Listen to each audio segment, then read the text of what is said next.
Brought to you by PrayLatin.com, makers of prayer cards featuring complete English phonetic renderings of Latin pronunciations.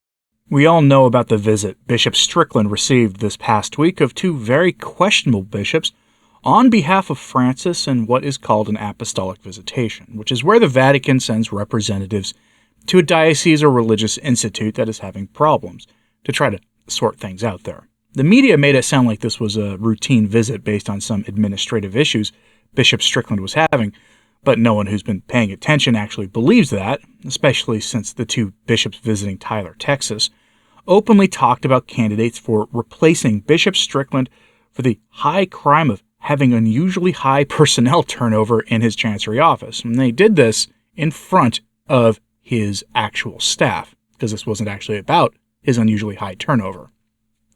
But Strickland wasn't the only bishop to receive an apostolic visitation, and relatively recently. This week, Francis accepted the resignation of one of the most notorious bishops in the United States, Bishop Stika of Knoxville, Tennessee. Stika is quite the character, who appears to have been living a double life of sorts. Pro-Francis modernist media has been trying to paint the two bishops as being in any way similar, which is an insult to decent Catholics everywhere who see in Bishop Strickland an example of authentic leadership. Remember, Strickland was widely seen as America's bishop. Edward Penton on Twitter gives a good summary of what happened late Monday. Quote, Pope Francis has accepted the resignation of Bishop Richard Stika, 65, of Knoxville. The Vatican recently carried out an apostolic visitation of the diocese after laity and clergy raised concerns about Bishop Stika's leadership. End quote. Bishops don't typically resign from office at the age of 65. That's a remarkably lower age for leaving his post than a priest will typically leave, which is at age 70, and bishops stay on until older than that. Stika had been a notorious protector of Ted McCarrick-type priests, covering up their misdeeds and being a defender of the James Martin sin. He also had the reputation of being a tyrant, according to modernists who defend every tyrannical act of Francis. He was such a bad leader, allegedly, that they even couldn't excuse the things he did. Now, given that Stika was one of their own bishops in the ape of the church, it's quite surprising to see them characterize Stika in that way. America Magazine tries to give some basic information on this in their article, but what they really do is they try to make it the Stika visit about Strickland. Because, of course, so headline, 2 U.S. bishops were recently subject to Vatican visitations. What do these interventions mean? Well, what they mean is that Francis is taking care of 2 bishops he deems to be problematic. That's what that means. America Magazine is, as always should be remembered, a Jesuit outlet that defends and pushes the envelope on the modernist agenda in the church. And they can generally be trusted to defend most things Francis does. Given that it's a Jesuit outlet, with Pastor Jimmy Martin of the Jesuit Church having a high-profile position at the magazine, you can expect them to defend Stika on a number of issues.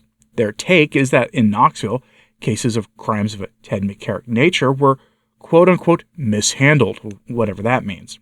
Predictably, a James Martin-type bishop gets very little coverage in the article, as little as they can get away with, which spends most of its time telling you really how bad Strickland was for attacking Francis on Twitter, while also defining what an apostolic visitation is, which I did both at the very beginning of this article or in this video in basically one sentence, as well as on Monday on this channel when I went over the visitation of Strickland.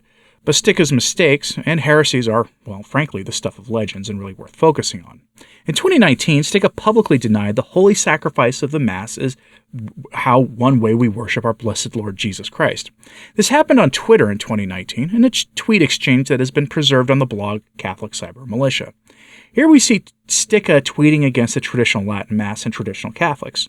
Quote, It seems that a majority of the TLM who have responded, I guess traditional Latin masses are responding to Bishop Stika directly, who have responded refuse to honor the NO, Novus Ordo Mass, and that is why they are wrong. My way or the highway. They honor not the traditions of the Church, mock the fullness of liturgical tradition, and believe their opinion is fact. Someone calling themselves on Twitter New Ardor responded, Bishop, when 70% of Catholics do not believe Jesus is in the consecrated host, shouldn't we celebrate the fact that so many, especially younger folk, want to worship Jesus in a form that is deeply reverent and fosters contrite adoration of the Eucharistic presence of Christ? To which Bishop Rick Stika responds, "Mass is not the worship of Jesus." End quote. The web article also shows that Stika doesn't understand basic theology when he says that we quote, adore Jesus but worship the Father. Adoration is worship, which is why it's a problem and almost funny in how he makes the most basic, simple theological error. This is kind of reminiscent of arguments Catholics have who argue with Protestants about Catholics allegedly worshiping the Blessed Virgin Mary. Often you'll see in those arguments a lack of understanding or distinction between the concept of dulia, hyperdulia, and adoration.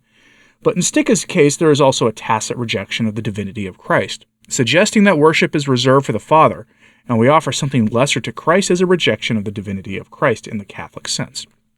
Stika has never really made it clear what he believes about the divinity of Christ. Statements like that make it clear that by itself he should probably have never been ordained a priest, let alone made a bishop of the church. You can thank, by the way, Pope Benedict XVI for making him a bishop, which happened in 2009 for those curious, and it was likely done under the influence of the St. Gallen group and their henchmen in the Roman Curia, who reportedly kept Benedict on a short leash and made him appoint all sorts of very, very nasty people to the episcopate, if the numerous reports given to journalists like John Vennari by Benedict himself at the time are accurate. He famously told John Vennari that he had no authority outside his own office door. Think about that for a moment. The real meat of this issue with Stika is this, though. He was rather publicly living in a long-term situation, likely a relationship of some kind with another bishop in his rectory, which is odd. In fact, it's the cardinal who made him a bishop. Pillar Catholic gives us that story with a simple headline of Stika Resigns. What the article says here will not surprise anyone other than Francis forcing out a bishop like this one.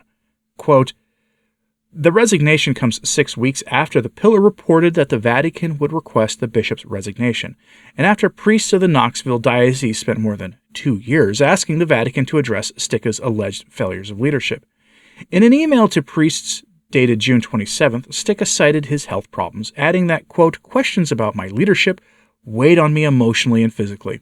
For these reasons, I asked the Holy Father for relief from responsibilities as a diocesan bishop," Stika told his priests, that he expected to remain in, quote, active ministry but at a slower pace, and that he would likely move to St. Louis, Missouri, his hometown, along with Cardinal Justin Regali, that's the man who made him a priest, with whom he has lived for several years.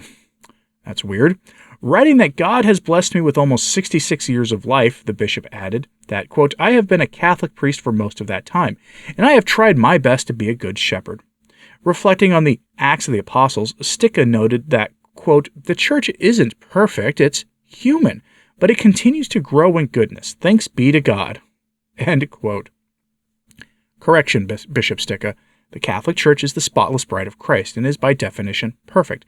Her human element, men like you and me and anyone really watching this video, are sinners in need of repentance and the grace of God.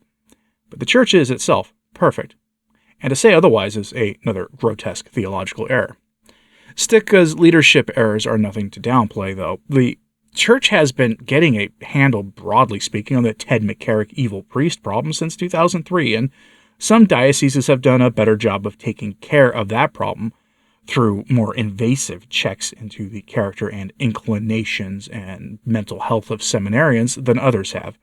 Some dioceses are almost like so strict you can't get into seminary in them, while others are very permissive. And Knoxville has been a hotbed of problems of this kind for a long time, and Stika really hasn't made it any better. The Pillar article quotes Stika as saying that he's never tried to hide these evil deeds done by priests, and that he had himself been the subject of such sinful behavior by a priest in his youth. But the Pillar article shows that that's not even remotely close to true.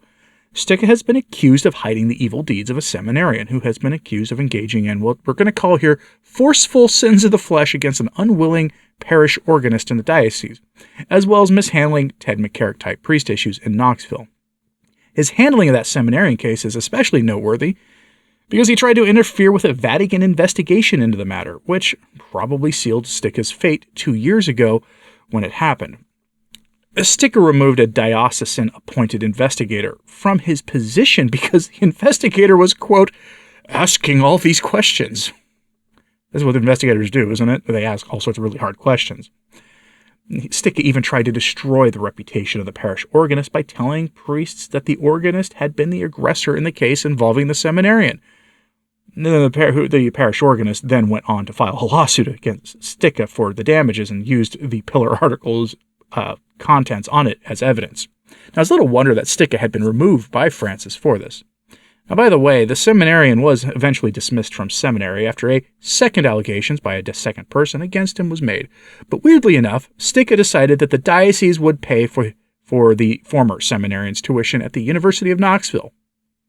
To be clear, the diocese, using your tithing dollars, paid for the tuition of a former seminarian who engaged in evil deeds of the flesh with unwilling people. Why? What was Stika's reasoning for this? That's not exactly clear, but remember, Stika has been living with a cardinal in his rectory for years, and plans to have that cardinal go with him wherever it is he ends up, likely in Missouri if his own assessment is correct. But what happened is that 11 priests from the diocese asked the Vatican to intervene in Knoxville because things were so bad. Now, you got to understand something here. It has to be an absolutely terrible situation for priests to essentially rebel against their bishop by asking the Vatican to remove him. But that happened in late 2021, which triggered the apostolic visitation last year of the diocese, whose results have not been made public. But Stika resigned this week, and Francis accepted his resignation with immediate effect, meaning that it's very likely he received pressure from Rome to resign his office behind the scenes. For those cheering his removal, though, here's a cautionary note. Yes, you have every reason to be happy that he's gone, but remember the old warning. Better the devil you know than the devil you don't. Francis has appointed the Bishop of Louisville as the apostolic administrator of the diocese, meaning he is temporarily managing the affairs of the diocese until a replacement can be found.